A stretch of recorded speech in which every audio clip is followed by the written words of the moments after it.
There are many ways a nonprofit organization can fundraise, but an earned income strategy is among the most common and effective. Yet, an earned income strategy is also one of the least understood fundraising mechanisms for nonprofits. So in this video, I'm going to talk through and remind folks what an earned income strategy is, and then we'll talk through several things you're going to need to consider to determine if an earned income strategy could be a good fit for your nonprofit organization.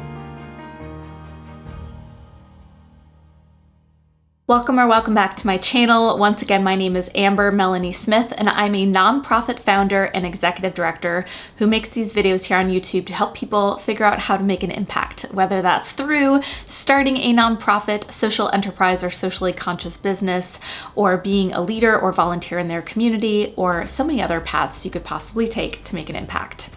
I hope that you like this video, that you find it useful and helpful. As always, don't forget to give it a like and a thumbs up to let YouTube know that you want to see more videos about these topics. If you are in the process of starting a nonprofit or developing a sustainable fundraising plan, as you might be if you're watching a video about earned income, I highly recommend you check out my website, foundertofulltime.com, where I have 2 online courses about these topics that can help you out. So I have talked about earned income revenue, earned income strategies in other videos, especially my video called 15 Earned Income Examples, where I give some real life examples of other nonprofits using this revenue model to generate sustainable income. So check that out if you haven't before. But to kind of lay the foundation for this video, let's just start with a refresher on what an earned income model is. So as a refresher, an earned income strategy is when the nonprofit is generating revenue through business activities like selling services or selling products in a way that aligns with the organization's mission and expertise. So unlike traditional fundraising methods that often come to mind for people when they think about nonprofit fundraising, things like donations or grants or sponsorships or running fundraising events, an earned income model is a sustainable way to bring in revenue through that sale of that products or services. So it could be something like renting out your nonprofit facility. It could be hosting workshops or doing consultations for which you charge a reasonable fee. It could be, let's say you're an animal rescue, you could sell pet supplies. And it would be all of these things that align with the organization's mission and issue area. So it's not like a random product or service. It's something that already furthers your existing mission. And the great thing about the revenue generated through earned income models is that it's unrestricted, which means you can use it for any aspect of your organization. You can help invest in your organization's infrastructure, you can pay salaries, you can do whatever you need to with the profits generated from an earned income model to further your organization's mission. So let's talk about how you know if an earned income revenue model or strategy is going to be a good fit for your organization.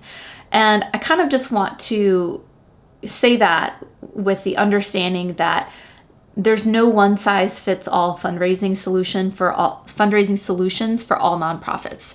Some are going to be more equipped or a better fit for something like government grants, or they will be more or better equipped for something like building up a large-scale individual donor base.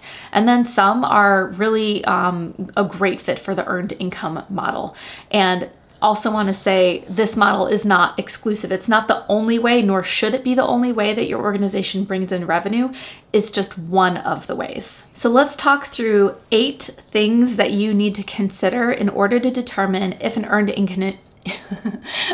income revenue model is a good fit for your nonprofit organization. All right, consideration number 1, and this is perhaps the most important one, is mission alignment. So when you're thinking of earned income strategies for your nonprofit, it has to be something that is going to further your existing purpose as an organization. Like I said, it can't just be a random product or service that you're selling. It has to further your mission. Some examples I've talked about in other videos are the Red Cross charges a reasonable fee to offer its CPR training classes and other trainings.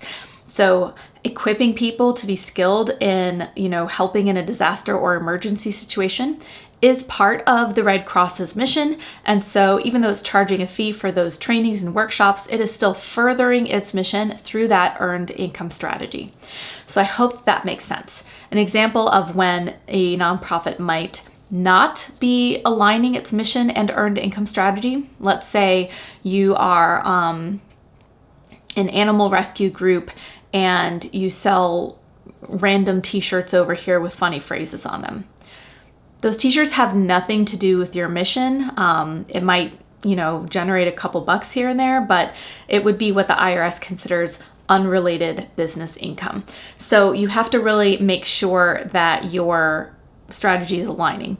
And one thing to consider here is that it's not just important from a mission standpoint that your earned income strategy aligns, it's also important from a legal and financial perspective. Because if you have too much revenue coming in that the IRS can classify as unrelated business income, then you could potentially face tax penalties for the revenue brought in through those means. So you can continue to do an earned income model and not have to pay the taxes on it as long as it aligns with and furthers your mission. But if you stray too far from your mission, the IRS is going to be like, now you're not furthering your mission. You're just competing with other businesses selling t-shirts with funny phrases on them. So we're going to make you charge taxes on those things. Okay, consideration number 2 is marketing demand. You need to conduct market research to determine if the product or service that you want to offer the community is even something that it wants and would be willing to pay for. Almost like you're starting another little tiny business inside your nonprofit, because that's essentially what you're doing. You can come up with the coolest idea in the world and make sure it aligns with your mission and your purpose, but if nobody wants to buy it or pay for it, then it's still not going to be an effective earned income strategy. So you've got to do the research. You've got to study, who's your customer base? Is there competition out there? What should the pricing be? All this stuff, just like you're starting a miniature business. So all of this is going to help you assess the market or financial viability of your earned income idea. Third consideration is organization capacity. You could have a great idea. There could be market demand, but if your organization doesn't have the capacity to establish it, build it up, launch it, and then sustain it, the other two things don't matter either, right? So does your organization have the proper staffing, the proper resources? Because it will take probably some money to invest in the earned income strategy before it can start to generate other revenue. Things like marketing materials, or depending on what the idea is, there might even be actual equipment involved in doing it. Let's say, you're a pay-what-you-can restaurant and you're going to sell some food in your restaurant. Well, there's all that equipment that needs to be had to run a restaurant properly. So it really is like I said before, running a miniature business inside your nonprofit that is owned by the nonprofit. So you need to consider, okay, do you have the staff, not just the number of staff, but the staff with the right expertise to deliver in a high quality way on whatever the product or service is going to be? Do you have the infrastructure? Do you have some financial resources in order to invest in the earned income strategy? So if you have all of these things, then you might be in a strong position to launch an earned income model. And if not, you might need to come up with a plan to figure out how you're going to get these things in order to launch your earned income model. Consideration number 4 is financial feasibility. So not only do you need the resources to get this thing up and running, like we talked about before, you also need to make sure this is a genuinely good return on investment for your nonprofit. If it's costing you too much to run and you're barely generating any, net profit from your earned income operations, then you're not able to put that money into supplementing the costs of running the rest of the nonprofit. And it's almost pointless at that point to have an earned income model. So assess the financial feasibility of the earned income ideas that you have. You could consider creating a separate budget for the earned income model just to kind of inventory all of the ongoing costs that are going to be involved, as well as the projected income that you would be expected to reasonably earn from an earned income model. So what are going to be the ongoing equipment or marketing or staffing costs in order to run it? Evaluate if all of those costs and all the effort, because time is also a cost, all of the effort put in is worth whatever you're getting back out of it, which of course, as we talked about, results in unrestricted funding that you can subsidize the rest of your organization's operations with. Consideration number 5 is risks and challenges that you might face.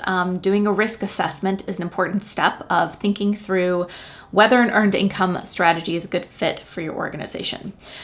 Risks you might face could include anything from market competition to legal compliance issues that could come up, to random disasters. For example, I know of a lot of nonprofits who were generating some extra income by renting out their office or event space, and then the pandemic came and they lost a huge amount of that revenue because no one was doing large events anymore. So thinking through how would you mitigate each of these risks? Another thing to consider is donor relations. Is there a way to message your earned income strategy that would help donors understand that you still need and want their donations also, and that the earned income strategy is just a completely separate other way that you can sustain yourself as a nonprofit? Because you really do need all of the above, right? One way you might consider mitigating that is by making sure that your earned income strategy is targeting a very specific audience, perhaps an audience that does not overlap with the donor base that you already have. Consideration number 6 is strategic fit. This is kind of similar to fit with your mission, but it's a little bit different. In addition to aligning with your mission and furthering your mission through its activities, it also really should align with your organization's long-term strategy. So let's say you have a strategic plan and you've determined what your organization's top priorities are based on that strategic plan. You want to make sure that your earned income model furthers that and adds to it instead of detracts from it. Similarly, does your earned income strategy further your long-term fundraising goals, or does it detract from it? Let's say, for example, you are an arts organization and you want to broaden your audience to make sure kids who wouldn't normally be able to afford art classes can now afford art classes. You might be accepting donations as scholarships for those art classes. You might also charge for the art classes on a sliding scale so that the kids who can afford it are paying and the ones who can't are having their fees subsidized by the ones who can. And so, for example, that might align with your long-term strategic and fundraising priorities as one example. Consideration number 7 is kind of I covered some parts of it in number 6, and that is stakeholder analysis. So as you know, as a nonprofit, we have many different stakeholders. We've got our leadership, so our board, our staff. We have donors, that's a type of stakeholder. We have our volunteers. We have the people in the community that we're serving. They're a very important stakeholder, any organization partners, etc. So you want to think about each of those types of stakeholders that your organization engages with on a regular basis and consider, would this earned income idea impact any of them negatively? Using a similar example as I used in the last example, let's say you are an educational nonprofit and you want to offer tutoring services and perhaps charge for after-school tutoring. Well, perhaps the stakeholders, the community members that you already serve, are concerned about their ability to afford participating in this after-school tutoring.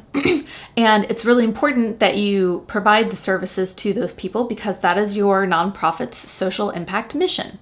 So thinking through how you're going to mitigate those concerns, how you're going to ensure access for the people that you're serving is something to really consider when you're doing the stakeholder analysis part here. The final and 8th thing that you want to consider as you are considering if an earned income model is going to be the right fit for you is How are you going to evaluate its success? How are you going to monitor if it's working?